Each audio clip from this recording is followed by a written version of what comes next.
Welcome to Not Milk Never Milk. Subscribe if you're lactose intolerant. You start inside Truecaller, open the app and sign in if needed. Tap the search field or go to recents to find the number because you want the exact entry before blocking. Once located, tap the number to open its contact card.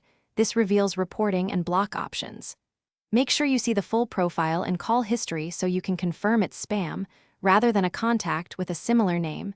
This reduces false positives and keeps important calls flowing. With the contact card open, choose Block to stop calls and messages immediately. Tap Report and select Spam. This both blocks the number for you and feeds community data, which improves future filtering for other users.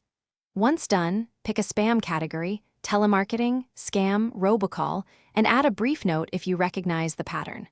Make sure to confirm prompts. Doing both Block and Report ensures the number is suppressed locally, and you should verify the block by opening Settings, then Privacy, then Blocked Contacts. Confirm the number appears there. If you still get calls, make sure Truecaller's caller ID permission is active and that no other call blocking app is conflicting.